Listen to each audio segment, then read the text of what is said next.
High everyone, this is Tuli. Welcome to my another video. আশা করছি তোমরা সবাই খুব ভালো আছো।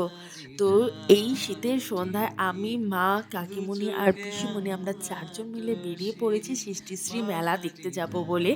আর প্রচণ্ড পরিমাণে ঠান্ডা, আর তখনও কিন্তু রাত অনেকটা হয়নি, মোটামুটি ওই 6টার মতো বাজে। তবে ওয়েদার দেখে যা মনে হচ্ছে যে রাত্রি 9টা 10টা বেজে গিয়েছে। তো যাই হোক, চলে এসেছি মেলার এখানে। আর এবারে সৃষ্টিশ্রী মেলা হচ্ছে ত্রিধারা ক্লাবের মাঠে। প্রতিবার পার্বতী স্কুলের মাঠে হয়, এবার ত্রিধারা মাঠে হচ্ছে। আর যেহেতু ত্রিধারা মাঠটা বিশাল বড়, যার জন্য স্টলও কিন্তু এবার প্রচুর বড় হয়েছে, আর অনেকটা জায়গা ধরে মেলাটা বসেছে।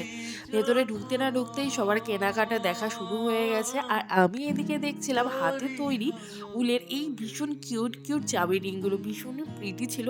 আর তার পাশাপাশি প্রচুর স্টল বসেছে। আর কালিয়াগঞ্জে সৃষ্টিশ্রী মেলা আর মাত্র দুদিন রয়েছে, যার জন্য ভিড় কিন্তু প্রচুর পরিমাণে। বালুরঘাটে তো শেষ হয়ে গেছে, তো বালুরঘাটেও গিয়েছিলাম। আর এখানে কালিয়াগঞ্জেও হচ্ছে, আর আমি যেহেতু এখানে রয়েছি তো আর মিস করা যায় বলো, তার জন্য আমি এখানেও চলে এসেছিলাম একটু মেলা ঘুরতে। আর মেলায় এসে ফুচকা খাবো না তা তো আর হয় না, তো ফুচকাও খেয়ে নিয়েছি, তার সাথে একটু ট্রাই করেছিলাম ভেজিটেবল চপ।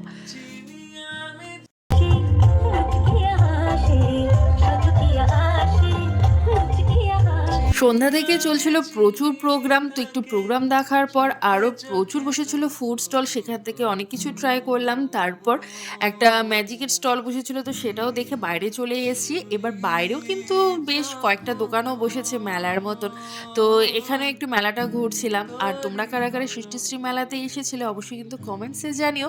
আর বাড়ি ফেরার সময় একটু বাদাম ভাজা নিয়ে বাড়ি চলে এলাম। তো চলো, বাই।